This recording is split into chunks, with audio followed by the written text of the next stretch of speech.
I stepped into the gleaming lobby of Sovereign Capital in the heart of New York's financial district, the morning sun blasting through the glass facade like it was trying to melt the city.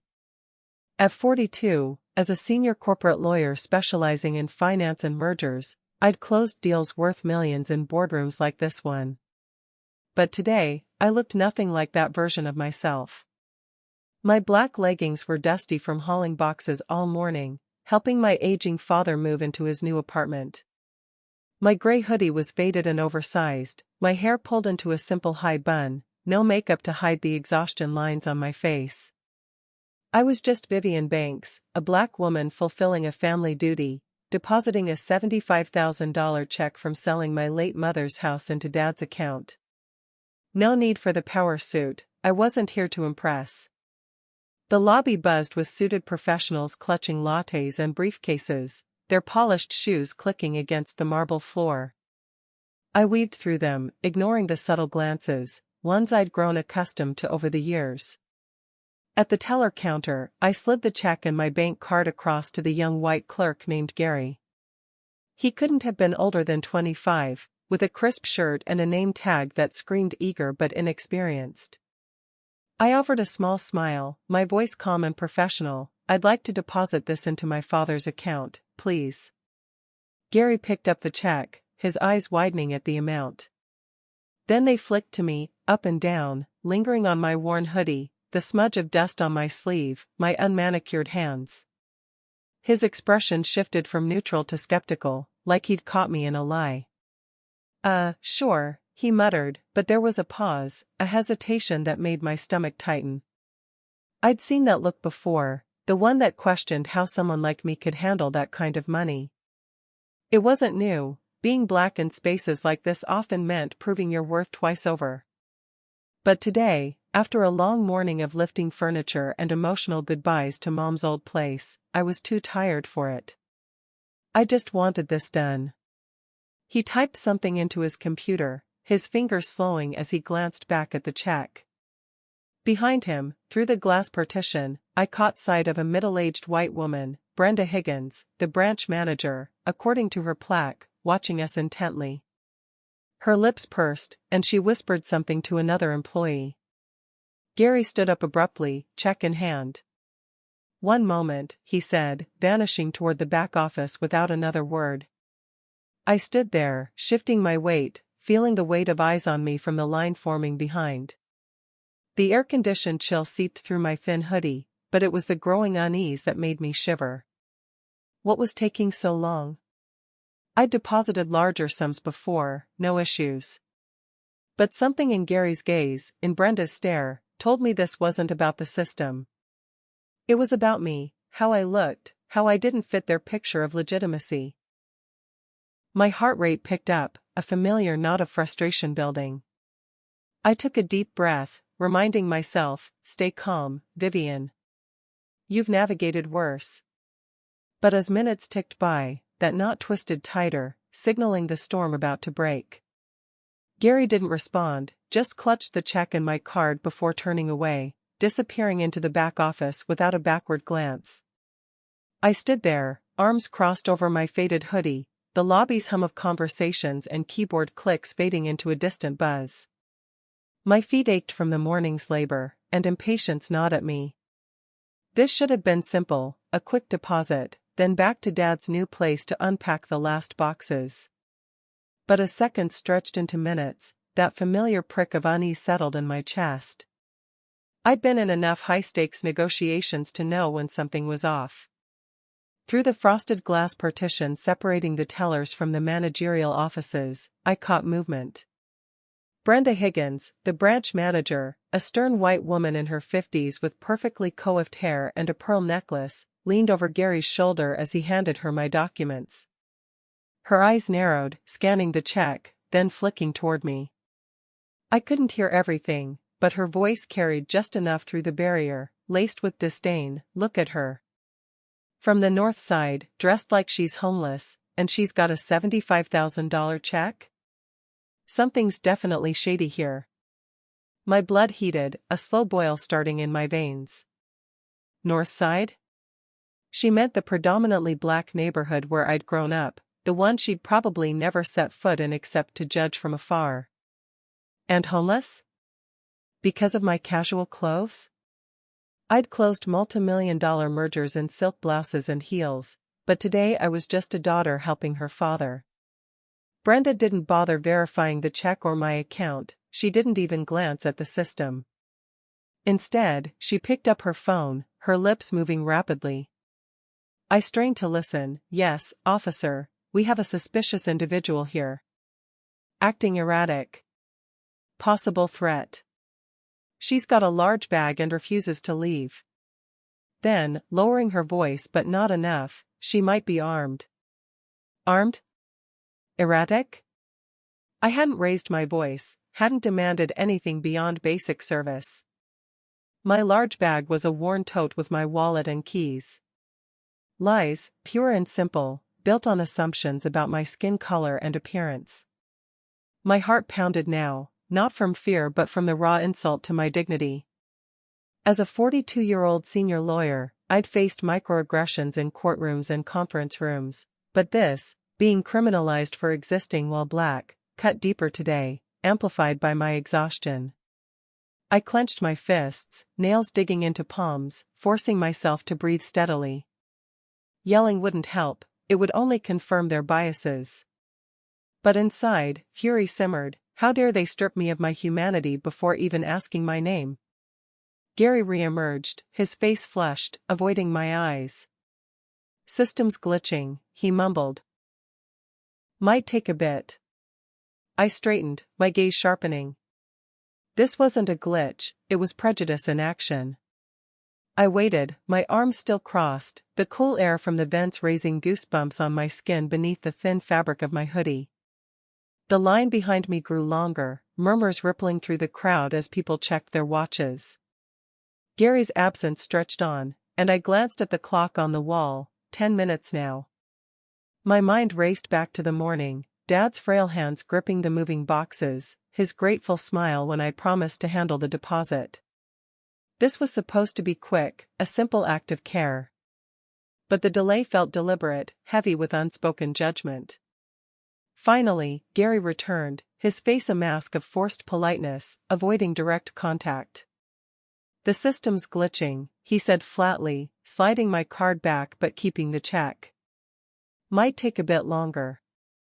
I met his gaze steadily, my patience thinning but my tone even. It was working fine for the customers before me. I need to speak with the manager. He hesitated, shifting uncomfortably. She's occupied right now. Make her available, I replied firmly, my words clipped but controlled. No raised voice, no demands, just a clear expectation of basic respect. Before he could respond, the wail of sirens pierced the air outside. The front door swung open with a whoosh, and 2 police officers strode in, their boots thudding against the marble. Brenda burst from her office, her face flushed with self-righteous fury, pointing straight at me. That's her. She's forging documents to steal funds. I pivoted, shock freezing me for a split second. Excuse me? What have I done wrong? No answer. Officer Miller, a burly man with a stern jaw, advanced without hesitation. Step back from the counter. Hands up. I complied slowly, palms raised, my pulse thundering in my ears. My name is Vivian Banks. I'm a senior attorney. My badge is in my wallet, please verify it. Miller snorted, grabbing my arm roughly. Yeah, and I'm the Queen of England. Faking a DA? That's a new one. He shoved me against the counter, twisting my wrists behind my back and snapping on the cuffs. The cold metal bit into my skin, a humiliating click echoing in the now silent lobby. Reed, his partner, chuckled from the sidelines. I didn't scream or struggle. Instead, I drew a steady breath, turning my head toward Brenda, who stood smugly behind the glass, her smirk evident. In that moment, I whispered, barely audible but laced with quiet steel, my stare locked on hers, sometimes people only trample your dignity when they don't know who you are. Her expression faltered just a fraction, but I held the connection, letting the weight of my unspoken truth hang between us. The cuffs dug into my wrists, a sharp reminder of how quickly assumptions could turn into restraints. I stood there, back against the cold counter, the lobby now a frozen tableau of stares and whispers. Officer Miller stepped back, his grip lingering a second too long, satisfaction etched on his face. But it was his partner, Reed, a lanky young cop with a smug grin, who escalated things first. He sauntered over, eyeing my tote bag like it held contraband. "Let's crack open that wallet," he said, his voice dripping with mockery. "Bet there's moldy bread or some phony papers in there." Brenda, still hovering near her office door, chimed in from afar, her tone authoritative and accusatory. "She barged in here, causing a scene, threatening my staff," she declared loudly, as if narrating for the gathering crowd. Her words twisted the truth. I'd been nothing but polite, but they fueled the tension, drawing nods from a few onlookers. Gary, back at his station, shot me an uneasy glance, his earlier skepticism now mixed with doubt. He fiddled with his keyboard, lips pressed thin, but said nothing, his silence adding to the growing isolation I felt. The murmurs from the customers intensified, like ripples in a pond turning into waves. A middle-aged white man in line behind me leaned to his companion, whispering just loud enough for me to hear, "They're cuffing a woman over a check deposit?" His friend, a woman clutching her purse, shrugged dismissively. "Who knows? She looks off, doesn't she?" Their words stung, reducing me to an outsider in a space where I'd conducted business before. Nearby, a younger woman pulled out her phone, angling it toward me as she went live. "Possible fraud attempt here at Sovereign," she narrated breathlessly into the camera. "Someone trying to launder money maybe. Stay vigilant, folks." Each comment piled on, turning my simple errand into a spectacle. My chest tightened, anger bubbling beneath my composed exterior. As a senior lawyer who'd navigated cutthroat acquisitions, I knew prejudice like this wasn't new, it was systemic, woven into glances and assumptions. But here, in this moment, it felt personal, amplified by the handcuffs and the crowd's judgment. I scanned the faces, Brenda's triumphant glare, Reed's chuckle, the live streamer's eager commentary. They were fanning the flames without a shred of evidence, and I could only stand there, breathing steadily, waiting for the truth to ignite its own fire.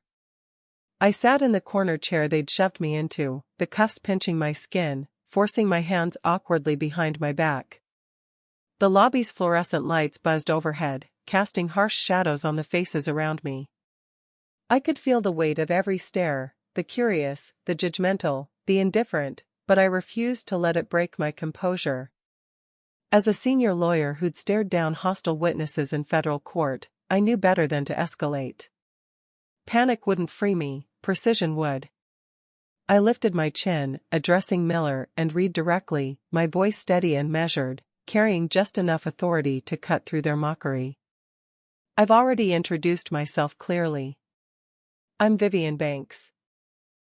My professional badge is in my jacket pocket. Please verify it." Miller paused, his eyes narrowing as he leaned in closer, his breath smelling faintly of stale coffee. He let out a derisive chuckle. "Oh, come on. Let me guess, that badge was printed on a cannon at home?" I tilted my head slightly, meeting his gaze without flinching, my words calm but edged with quiet warning. "You might want to choose your words more carefully. And perhaps read the fine print under the photo on that badge." Reed, still hovering nearby, burst into laughter, slapping his knee as if I'd told a joke.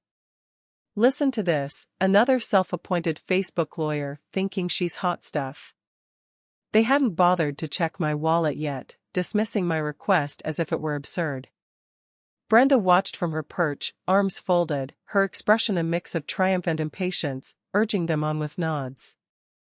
The crowd's whispers grew louder, phones angled my way, capturing every humiliating second. Inside, frustration coiled tight in my gut, a familiar burn from years of being underestimated in rooms full of privilege. But I breathed through it, focusing on the bigger picture. They saw a black woman in casual clothes. I knew I was the one holding the cards. My mind flashed to the merger documents I'd signed yesterday, the ones making me the majority owner here. Irony twisted in my thoughts. These people were about to learn the cost of their snap judgments. I didn't raise my voice or repeat myself. Instead, I held my silence after that, letting their ridicule hang in the air like smoke, thickening the tension. They were digging their own grave, one scoff at a time, and I was content to watch. Miller finally reached for my tote bag, yanking it open with unnecessary force, his fingers rummaging through like he expected to uncover contraband. He pulled out my wallet, flipping it open roughly, scattering a few receipts onto the floor. His eyes scanned my driver's license first, then landed on the small silver badge tucked in a side compartment, my official attorney credentials, engraved with precision, complete with the state bar's holographic seal and my member number etched in fine detail. He held it up to the light, squinting as if inspecting a counterfeit bill.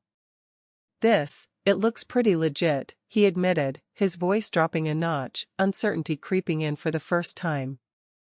Brenda, who had inched closer to oversee the spectacle, snatched it from his hand. She examined it with a scoff, her nails clicking against the metal. "They sell these all over the internet. Fakes are everywhere these days, anyone can play dress up." Her dismissal hung in the air, but I caught the slight waver in her tone, a crack in her armor. The crowd shifted, a few phones lowering as whispers turned inquisitive. My pulse steadied. This was the pivot I'd been waiting for. The badge wasn't just a trinket, it was proof of my decade-plus career, the late nights poring over contracts, the victories in arbitration that had elevated me to senior partner at a top firm. But they didn't know that yet. Just then, the lobby doors swung open again, admitting a gust of city air and a man in a sharp gray suit, James Langley, the regional vice president, whom I'd met briefly during the acquisition talks last month.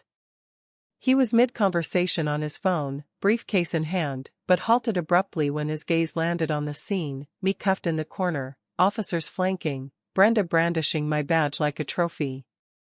His eyes darted from my restrained hands to the silver emblem, then to my face. Recognition dawned slowly, his complexion paling as pieces clicked into place. The phone slipped from his ear, forgotten. He knew exactly who I was, the woman who'd orchestrated the buyout, now majority stakeholder in this very branch. I said nothing, merely lifting my gaze to meet his, my expression a blade of ice, cold, unyielding, slicing through the chaos without a word. Langley's throat bobbed as he swallowed hard, the room's energy shifting palpably.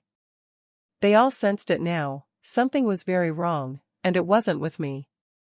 After that uneasy pause, Brenda thrust her finger toward me again, her voice rising with renewed venom, as if my silence only fueled her conviction. "She hasn't produced a single valid ID yet. If there's nothing to back up her claims, I insist the police escort her out, for good." Miller, still clutching my badge between his thumb and forefinger, squinted at it under the lights, his skepticism hardening into aggression.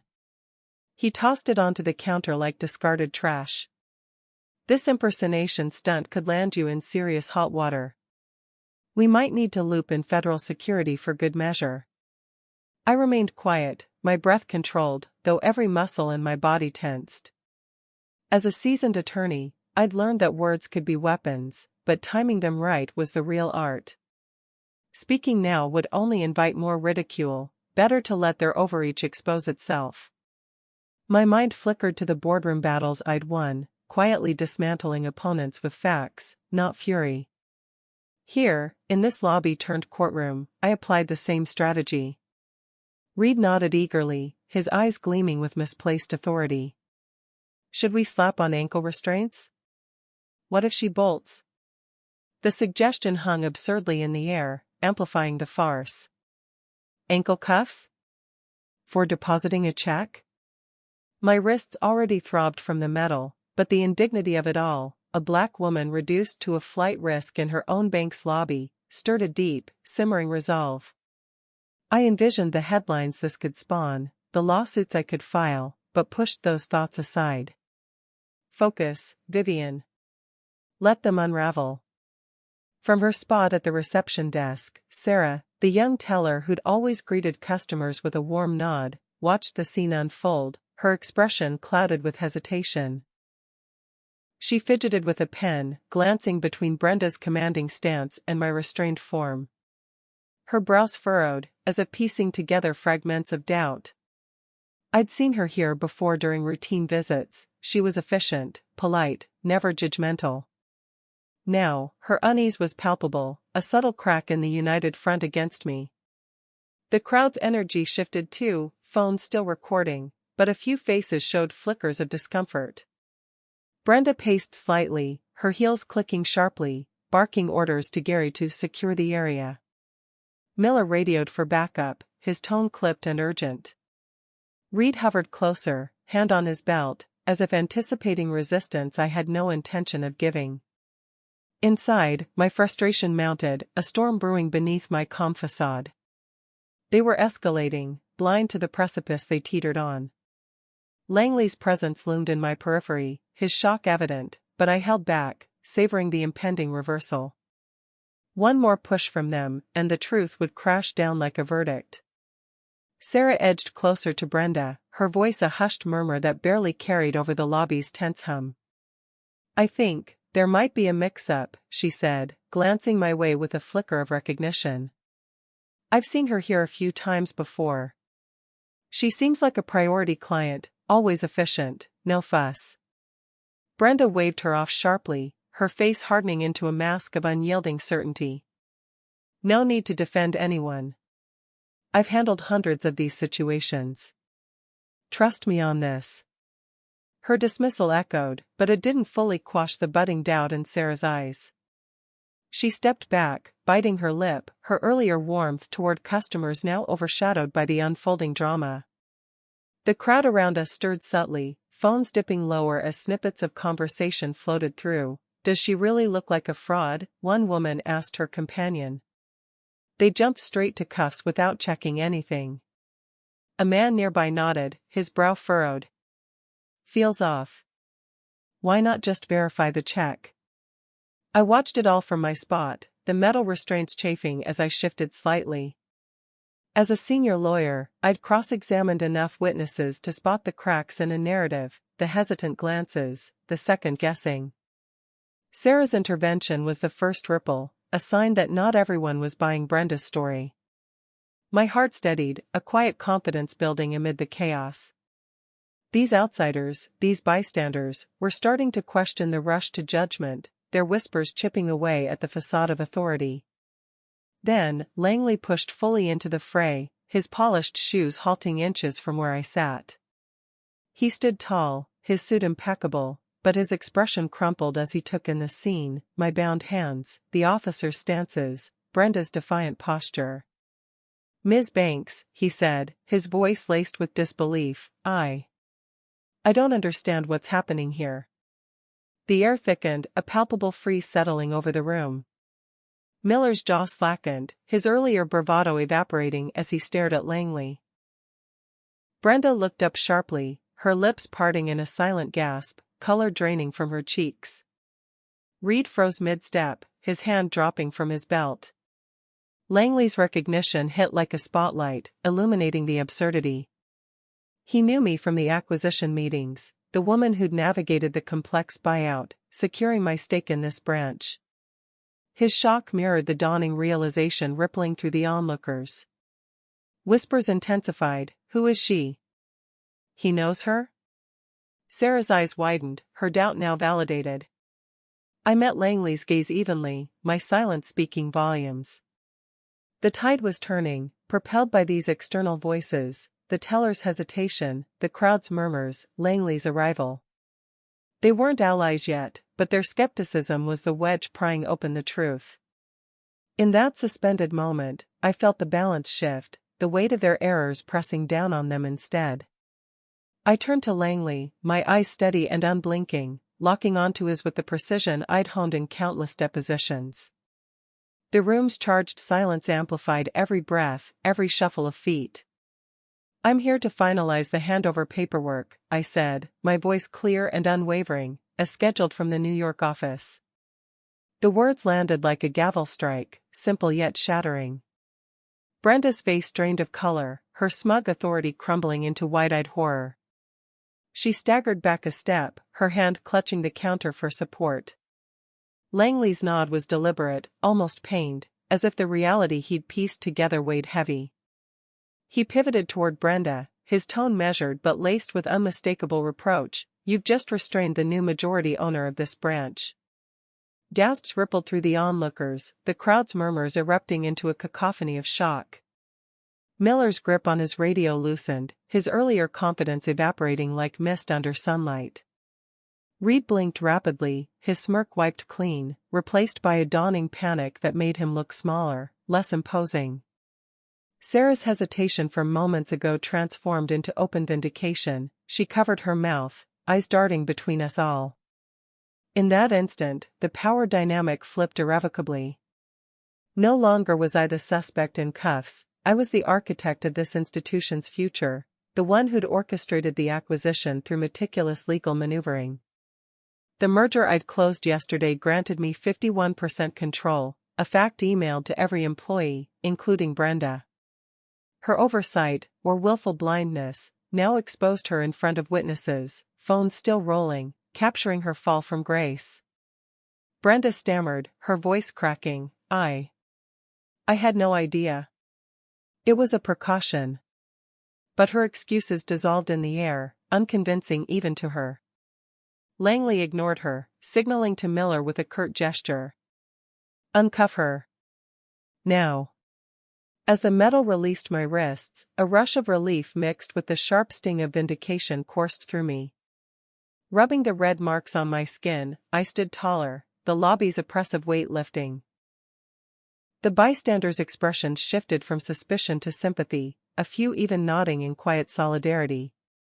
One woman lowered her phone, whispering to her friend, "They messed with the wrong person." My single sentence had unraveled their narrative, turning accusation into accountability.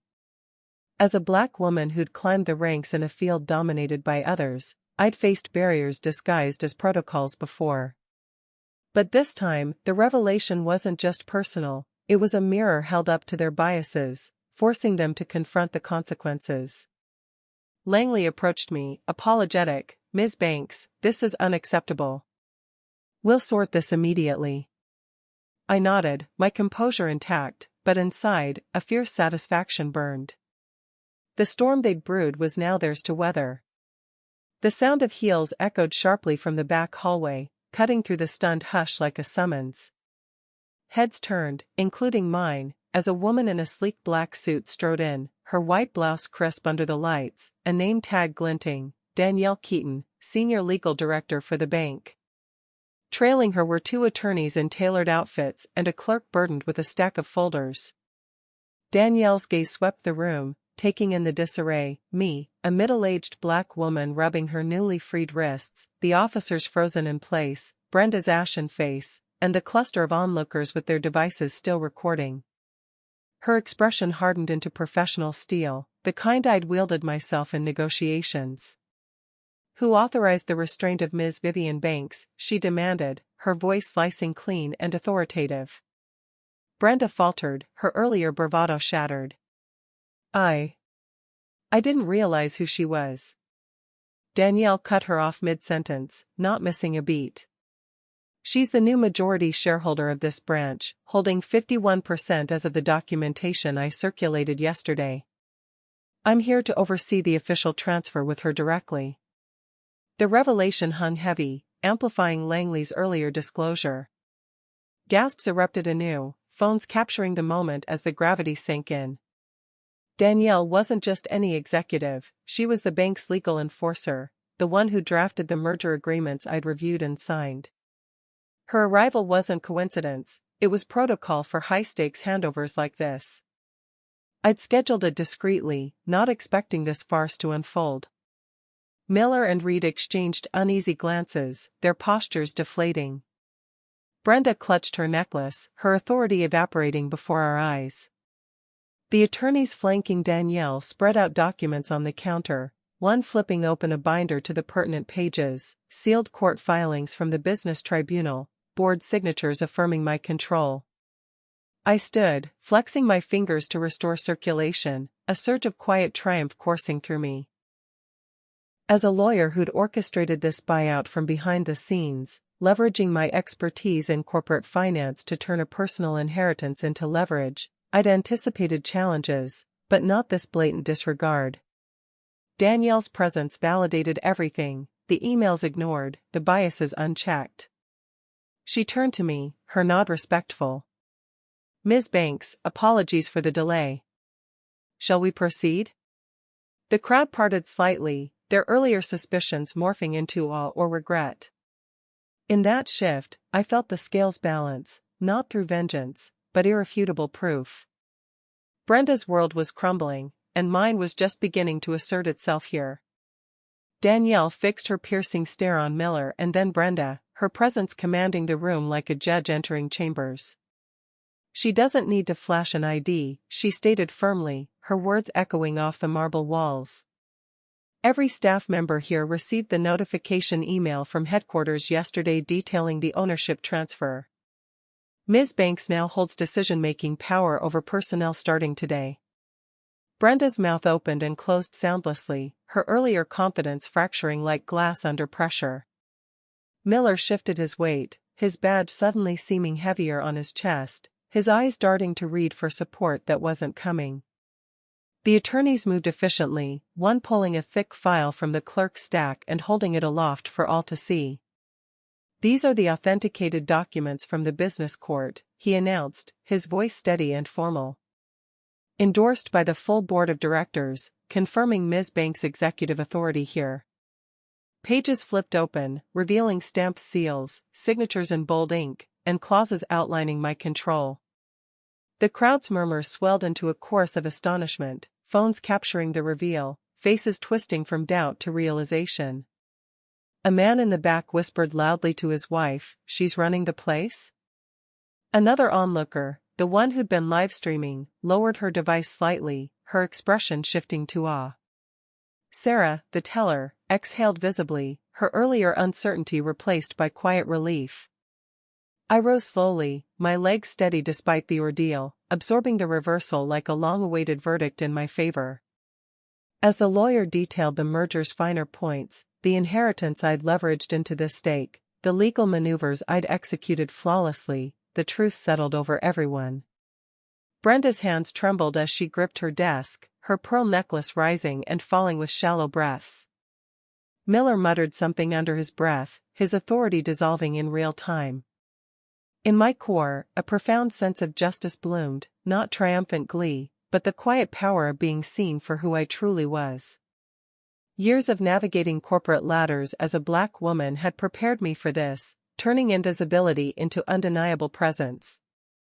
The attorneys nodded to me, awaiting my cue, while Langley hovered nearby, his apologies unspoken but evident in his bowed head.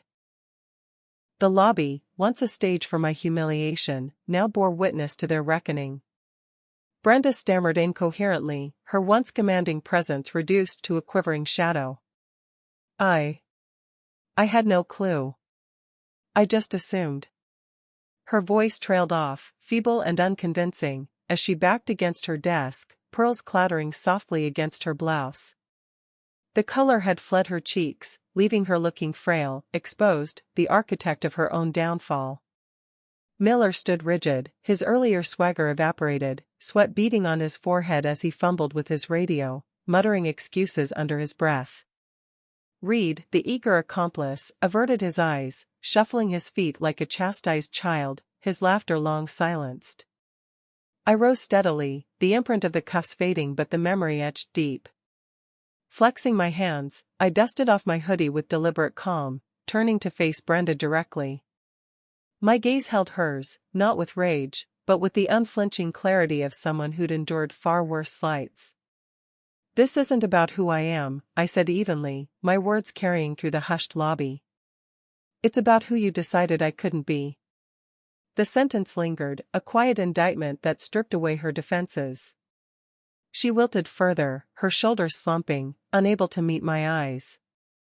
The attorneys exchanged nods, one jotting notes while Danielle stepped forward, her expression a blend of professionalism and quiet fury. "Ms. Banks, we'll initiate a full review immediately. This violates every protocol." Miller edged toward the exit, his boots scraping softly, hoping to slip away unnoticed. But a security guard, summoned by Langley with a subtle gesture, blocked his path, arms crossed. "Not so fast, officer," Langley interjected, his voice firm. "We'll need statements from everyone involved." Reed froze beside him, realization dawning that their hasty actions had ensnared them in a web of accountability. The crowd watched, a mix of vindication and discomfort rippling through, phones still capturing, but now with a tone of justice served.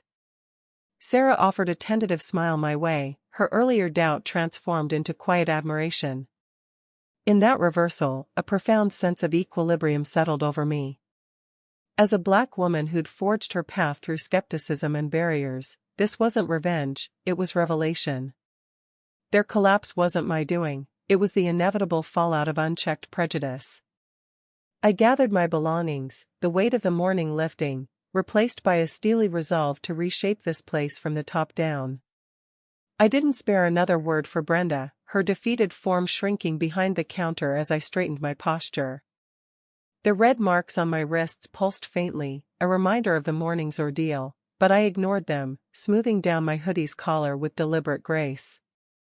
Turning on my heel, I walked away from the teller station, my steps measured and unhurried, retracing the path where I'd been marched like a suspect not long ago. The hallway stretched before me, its polished floors reflecting the overhead lights in sterile gleams. Officers Miller and Reed parted without a word, their eyes averted, badges now symbols of their misstep. Staff members who'd once eyed me with suspicion now lowered their heads, avoiding contact as I passed. Gary busied himself with paperwork, Sarah offered a subtle nod of respect. The air felt lighter, charged with the aftershocks of revelation, the crowd's murmurs fading into a respectful quiet. Reaching the main doors, I paused, the glass panels framing the bustling street outside, taxis honking, pedestrians rushing under the financial district's skyscrapers.